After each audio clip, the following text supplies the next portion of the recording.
Giant friends, welcome to my channel. So now next topic is the vision of the constitution. संविधान की दृष्टि, संविधान का vision. On 13 December 1946, Jawaharlal Nehru introduced the objectives resolution in the Constituent Assembly.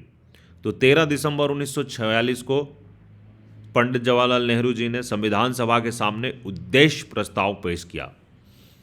It was a momentous resolution that outlined the defining ideals of the Constitution of Independent India and provided the framework within which the work of constitution making was to proceed. तो ये भी याद रखिएगा, ये बहुत बार questions पूछा जाता है कि ऑब्जेक्टिव्स रेजोल्यूशन किसने पेश किया था. तो जवाहरलाल नेहरू जी ने पेश किया था. यह एक ऐतिहासिक प्रस्ताव था जिसमें स्वतंत्र भारत के संविधान के मूल आदर्शों की रूपरेखा प्रस्तुत की गई थी और वह फ्रेमवर्क सुझाया गया था जिसके तहत संविधान का कार्य आगे बढ़ाना था. It proclaimed India to be an independent sovereign republic guaranteed its citizens justice, equality, and freedom, and assured that adequate safeguards shall be provided for minorities, backward and tribal areas, and depressed and other backward classes.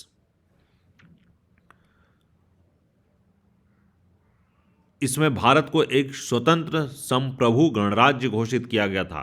नागरिकों को न्याय, समानता व स्वतंत्रता का आश्वासन दिया गया था और यह वचन दिया गया था कि अल्पसंख्यकों, पिछड़े व जनजातीय क्षेत्रों एवं दमित व अन्य पिछड़े वर्गों के लिए पर्याप्त रक्षात्मक प्रावधान किए जाएंगे. After outlining these objectives, Nehru placed the Indian experiment in a broad historical perspective. इन उद्देश्यों को रेखांकित करते हुए नेहरू ने भारतीय प्रयोग को एक व्यापक ऐतिहासिक संदर्भ के रूप में प्रस्तुत किया. As he spoke he said his mind went back to the historic efforts in the past to produce such document of rights. इस अवसर पर बोलते हुए उन्होंने कहा कि उनकी नज़र बरवस अतीत में हुए उन ऐतिहासिक प्रयोगों की ओर जा रही है जिनमें अधिकारों के ऐसे दस्तावेज तैयार किए गए थे. Nehru speech merits careful scrutiny. तो जो हमारे नेहरू जी के भाषण था इसको सावधानी से पड़ताल की जानी चाहिए. What exactly was being stated there, उनमें क्या कहा जा रहा था.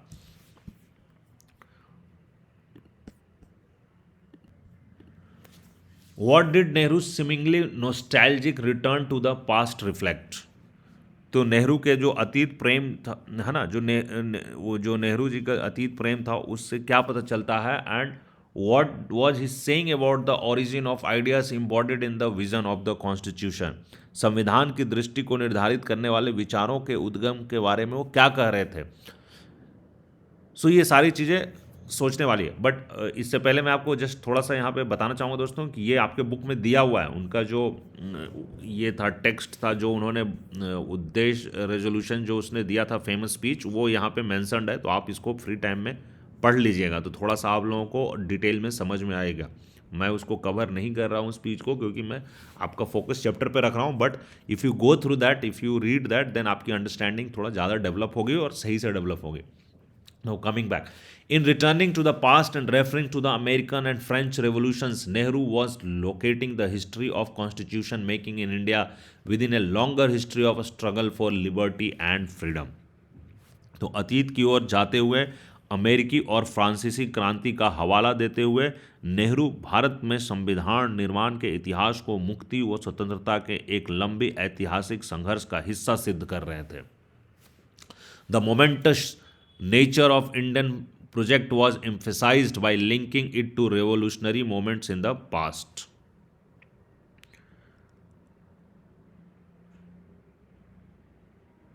वो भारतीय संघर्ष के ऐतिहासिक महत्व को अतीत के क्रांतिकारक क्षणों के समकक्ष बता रहे थे. But Nehru was not suggesting that those events were to provide any blueprint for the present or that the ideas of those revolutions could be mechanically borrowed and applied in India. लेकिन नेहरू के कहने का आशय यह नहीं था कि उन घटनाओं को आज के लिए ब्लूप्रिंट मान लिया जाए या कि उन क्रांतियों के विचारों को बिना सोचे समझे भारत पर लागू किया जा सकता है, ऐसी बात नहीं थी। He did not define the specific form of democracy and suggested that this had to be decided through deliberations. उन्होंने किसी खास तरह के लोकतंत्र को अपनाने का विरोध किया और कहते हैं कि हमारे लोकतंत्र की रूपरेखा हमारे बीच होने वाली चर्चा से ही उभरेगी। And he stressed that the ideals and provisions of the constitution introduced in India could not be just derived from elsewhere. है ना? तो उन्होंने कहा कि उस बात पे जोर दे के कहा कि भारत में जो संविधान के जो आदर्श और प्रावधान ये कहीं और से सीधा उठाए नहीं जाएंगे।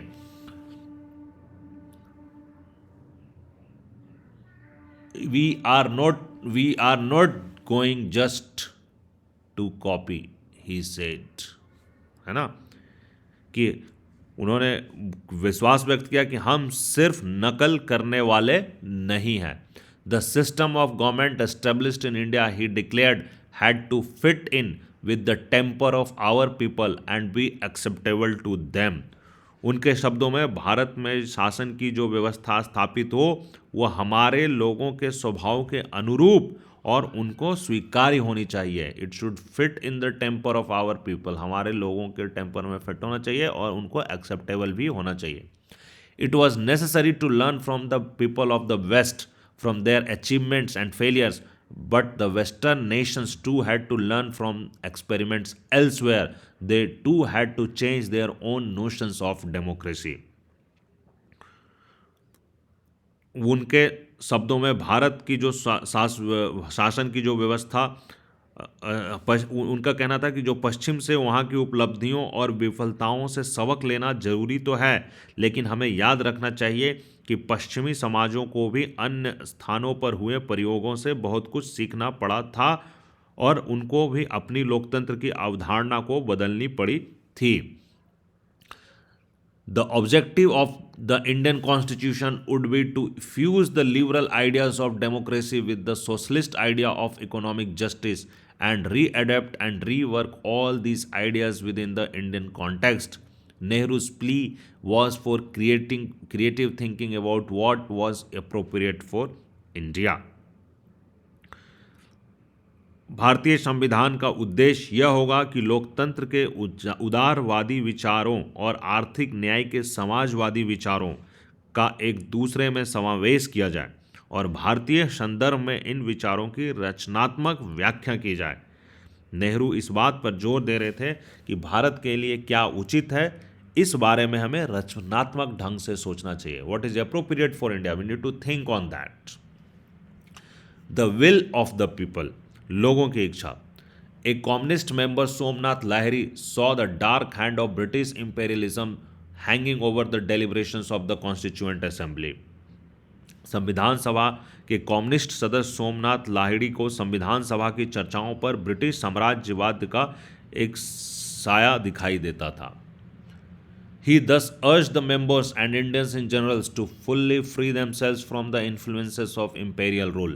तो उन्होंने सदस्यों तथा आम भारतीयों से आग्रह किया कि वो साम्राज्यवादी शासन के प्रभाव से खुद को पूरी तरह से आज़ाद करें। In the winter of 1946-7 as the assembly deliberated, the British were still in India. तो जब 1946-47 के जाड़ों में ठंड में जब संविधान सभा में चर्चा चल रही थी तो अंग्रेज अभी भी भारत में ही थे। An interim administration headed by Jawaharlal Nehru was in place, but it could not only operate under the directions of the Viceroy and the British government in London. तो जवाहरलाल नेहरू के नेतृत्व में अंतरिम सरकार शासन तो चला रही थी, परंतु उसे सारा काम वाइसराय तथा लंदन में बैठी ब्रिटिश सरकार के देखरेख में ही करना पड़ता था।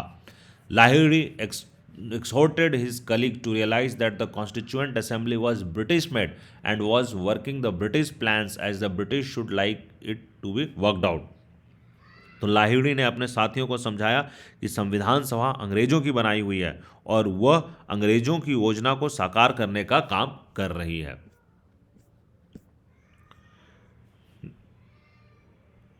Nehru admitted that most nationalist leaders had wanted a different kind of constituent assembly. Nehru ने स्वीकार किया कि ज़्यादातर राष्ट्रवादी नेता एक भिन्न प्रकार की संविधान सभा चाहते थे.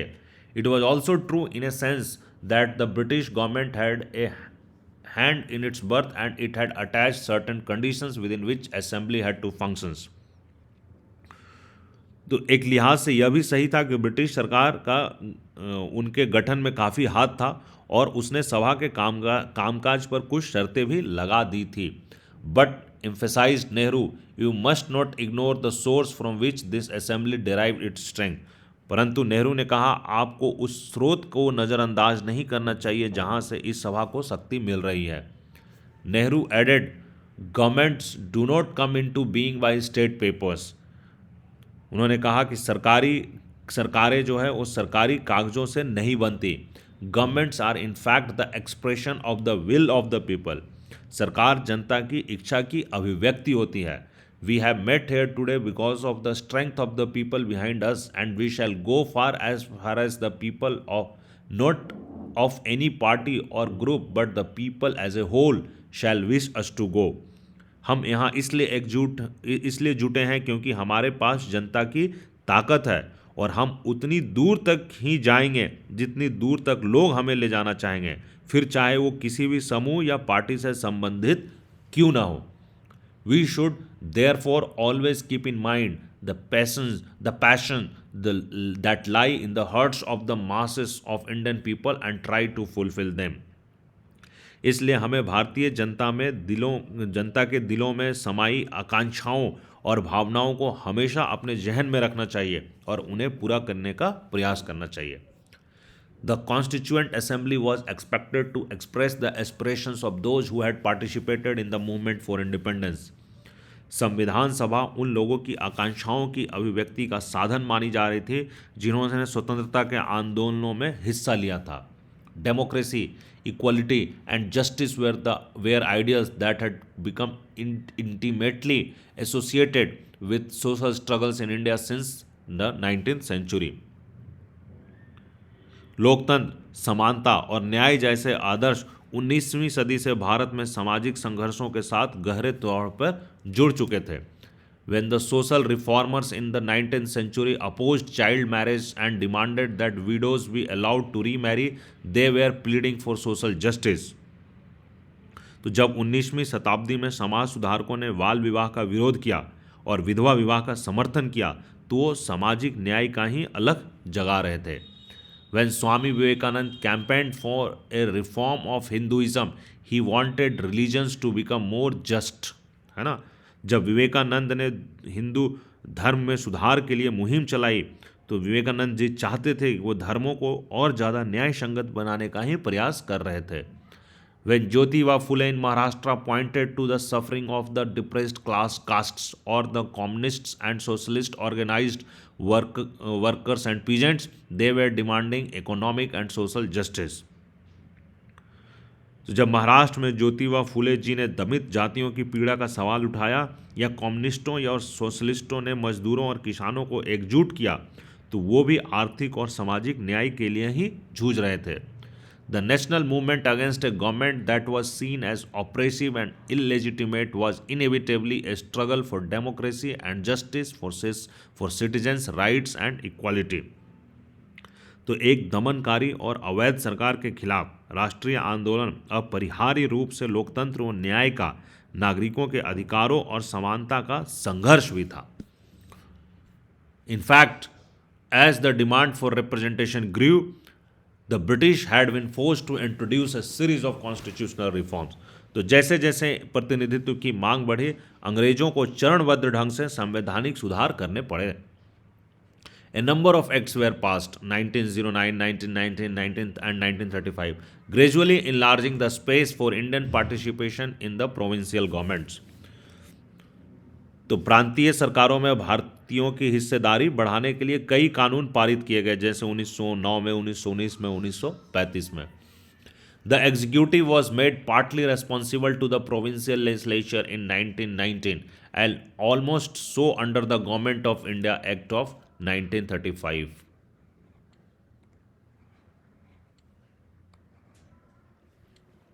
तो 1919 में कार्यपालिका को आंशिक रूप से प्रांतीय विधायिका के प्रति उत्तरदायी बनाया गया और 1935 में गवर्नमेंट ऑफ इंडिया एक्ट के अंतर्गत उसे लगभग पूरी तरीके से विधायिका के प्रति उत्तरदायी बना दिया गया। When elections were held in 1937 under 1935 Act, the Congress came to power in 8 out of the 11 provinces. तो जब गवर्नमेंट ऑफ इंडिया एक्ट के तहत 1937 में चुनाव हुए तो 11 में से 8 प्रांतों में कांग्रेस की सरकार बनी।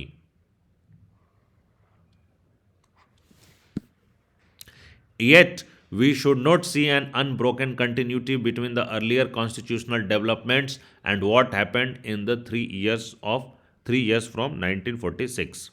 सो इसके बावजूद हम पहले के संवैधानिक बदलावों तथा 1946 से अगले 3 साल के दौरान घटी घटनाओं को स्वाभाविक रूप से एक ही प्रक्रिया का हिस्सा नहीं मान सकते। Of course that can not be told कि वो सेम प्रोसेस चल रहा था। While the earlier constitutional experiments were in response to the growing demand for a representative government, the acts 1909, 1919 and 1935 were not directly debated and formulated by Indians, है ना। इससे पहले की जो संवैधानिक प्रयोग एक प्रतिनिधात्मक सरकार के लिए लगातार बढ़ती मांग के जवाब में थे। चूंकि जनता का रिप्रेजेंटेशन मांगा जा रहा था तो उसके हिसाब से ही थे, है ना, उनके मांग के जवाब में थे। जबकि विभिन्न कानूनों 1909, 1919 और 1935 को पारित करने की जो प्रक्रिया भारत में भारतीयों को कोई प्रत्यक्ष हिस्सेदारी नहीं थी। ये जो एक्ट्स पास में इसमें इंडियन का कोई डायरेक्ट पार्टिसिपेशन नहीं था। They were enacted by the colonial government, वो औपनिवेशिक सरकार के द्वारा ही लागू किया गया था।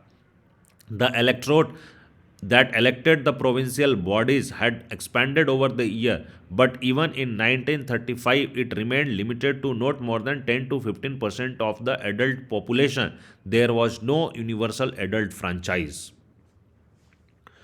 तो प्रांतीय निकायों का चुनाव करने वाले निर्वाचन मंडल का जो दायरा था वो समय के साथ फैलता जा रहा था, लेकिन 1935 में भी वो अधिकार वयस्क आबादी के मात्र 10 से 15% हिस्से तक ही सीमित था। तब भी सार्वभौमिक वयस्क मताधिकार की व्यवस्था नहीं थी, यूनिवर्सल एडल्ट फ्रेंचाइज नहीं था। The legislatures elected under the 1935 act operated within the framework of colonial rule and were responsible to the governor appointed by the British. तो 1935 के कानून के तहत जो निर्वाचित विधायिकाएं लेजिस्लेचर थी, विधायिकाएं थी, वो औपनिवेशिक शासन के ढांचे में काम कर रही थी और अंग्रेजों द्वारा नियुक्त गवर्नर के प्रति ही उत्तरदायी थी। The vision that Nehru was trying to outline on 13 December 1946 was of the constitution of an independent sovereign republic of India. तो 13 दिसंबर 1946 को नेहरू जी जिस कल्पना की बात कर रहे थे वो एक स्वतंत्र संप्रभु भारतीय गणराज्य के संविधान की कल्पना थी। इस टॉपिक को फ्रेंड्स मैं आज यहीं रोकता हूँ।